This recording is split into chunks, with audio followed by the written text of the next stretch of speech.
Are you ready for Grandma's story time? You know the book that we're reading? Adventures of the Wishing Chair by Enid Blyton. Put on your glasses, Grandma. It's getting very exciting. Remember what happened? The children had the argument and told Chinky to go away, and he did, and he went to his mother's, and then when he went out to buy a handkerchief, he got picked up by a bird and taken back to the Enchanter Clip-Clop's place, and now they need to go and find him. The Enchanter Clip-Clop. The wishing chair rose up high and flew steadily towards the west. It had a long way to go, so it flew faster than normal, and all its 4 wings flapped. "I wonder where the enchanter lives," said Mollie. "I hope he doesn't capture us too." "Well, this would never have happened if we hadn't quarrelled with Chinky," said Peter. "He wouldn't have gone back home, and then he wouldn't have gone out to buy a new handkerchief, and he wouldn't have been captured by the yellow bird that swooped down on him and took him away." "I shall never quarrel again," said Mollie. It made her very sad when she remembered the unkind things she had said this morning. The chair flew over a wood. Mollie leaned over the arm of the chair and looked down. "Look, Peter, what's that funny thing sticking out of the wood?" Peter looked. It's a very, very high stone tower," he said. "Isn't it strange? Just a tower by itself. It doesn't seem to be part of a castle or anything. I say, the chair is flying down to it. Do you suppose that's where the enchanter lives?" "It must be," said Mollie. The children looked eagerly downwards to see what sort of tower this was. It certainly was very queer. It had a pointed roof, but no chimney at all. The chair circled all around it as it flew downwards, trying to find a window. But there was not a single window to be seen. "This really is a very magic sort of tower," said Mollie. "Not a window anywhere." "Well, there must be a door at the bottom to get in by." The chair flew to the ground and stayed there.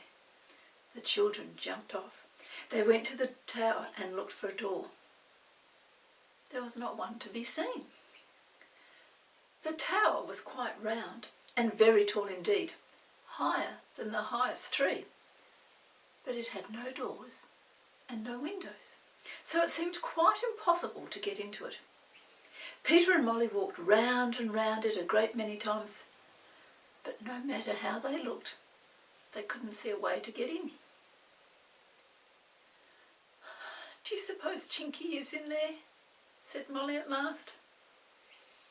"He's sure to be," said Peter gloomily. "We told the chair to take us where Chinky was, you know." "Well, what are we going to do?" said Mollie. "Shall we call for Chinky loudly?" "No," said Peter at once.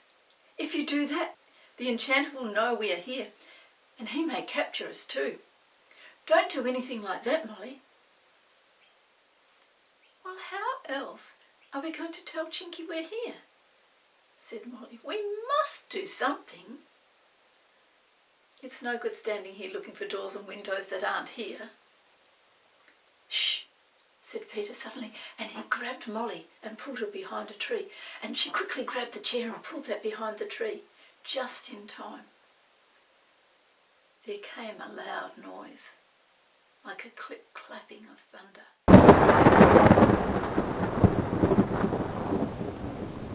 A great door appeared in the round tower, half as high as the tower itself.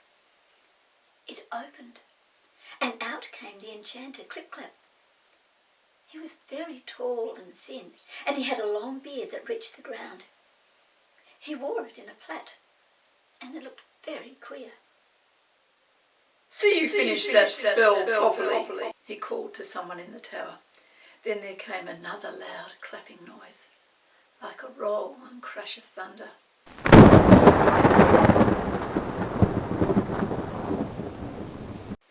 And the door in the tower closed and vanished. The enchanter strode away through the wood, his head almost as high as the trees. He's very tall. Trees are tall. "Goodness," said Mollie. "We only just got behind this tree in time. It's impossible to get into that tower, Peter. We should never know how to make that door open." "What are we to do?" sighed Peter. "I hate to think of poor old Chinky a prisoner in there, all because we quarrelled with him too." "Let's hide the chair under a bush and see if we can find anyone living near here," said Mollie. "We might find someone who can help us." So they carefully hid the chair under a bramble bush and piled bracken over it too. And then they found a little path and went down it, wondering where it led to. It led to a small and pretty cottage, and the name was on the gate, Dimple Cottage. Mollie liked the sound of that. She thought they would be quite safe going in there. They knocked, and to their enormous surprise the door was opened by a brown mouse. She wore a check apron and a cap, and large slippers on her feet. The children just stared. They could never get used to this sort of thing, although they had seen many strange sights by now. "Good afternoon," said Peter, and then he didn't know what else to say. "Do you want to see my mistress?" asked the mouse. "Well, yes, perhaps that would be a good idea," said Peter. So the mouse asked them in and showed them into a tiny drawing room. "What are we going to say?" whispered Peter. But before Mollie had time to answer, someone came into the room. It was a small elf with neat silvery wings, silvery golden hair, and a big dimple in her cheek when she smiled. Mollie and Peter liked her at once. "Good afternoon," she said. "What can I do for you?" Both talking at once, the two children told her their troubles, how they had quarrelled with Chinky and how he had gone home and been caught by the yellow bird belonging to the Enchanter Clip-Clop, and how their wishing chair had brought them to the strange tower. "But we don't know how to get into it, and we are afraid of being caught by Clip-Clop too," said Peter. "I don't know, can you help us?"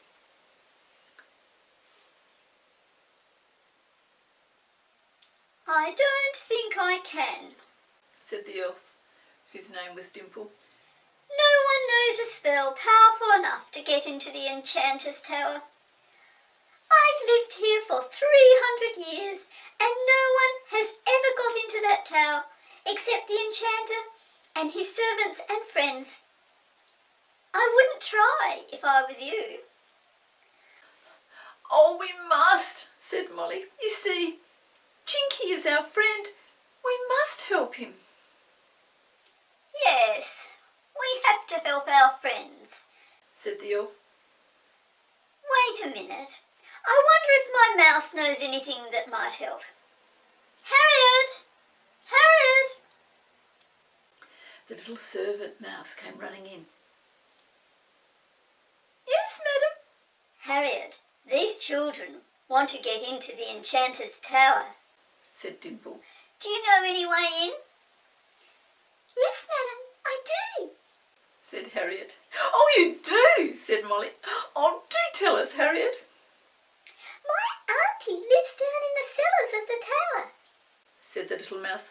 "Sometimes on my afternoon off I go to visit her." "And how do you get into the tower?" asked Dimple. "Down the mouse hole, of course," said Harriet. "There's one on the far side of the tower. I always scamper down there." "Oh," said the children in disappointment, looking at the small mouse. "We couldn't get down a mouse hole. We are too big. You are a big mouse, but even so, a mouse hole wouldn't fit us." Mollie was so disappointed that she cried into her handkerchief. Dimple patted her on the back. "Don't do that," She said, "I can give you a spell to make you small. Then you can slip down the mouse hole with Harriet and see if you can find Chinky. Oh, thank you, cried the children. That is kind of you. Dimple went to a shelf and took down a box. Out of it she took 2 pills. They were queer because they were green on one side and red on the other. Here you are, she said. Eat these and you will be small enough to go down the hole. They taste horrid, but never mind.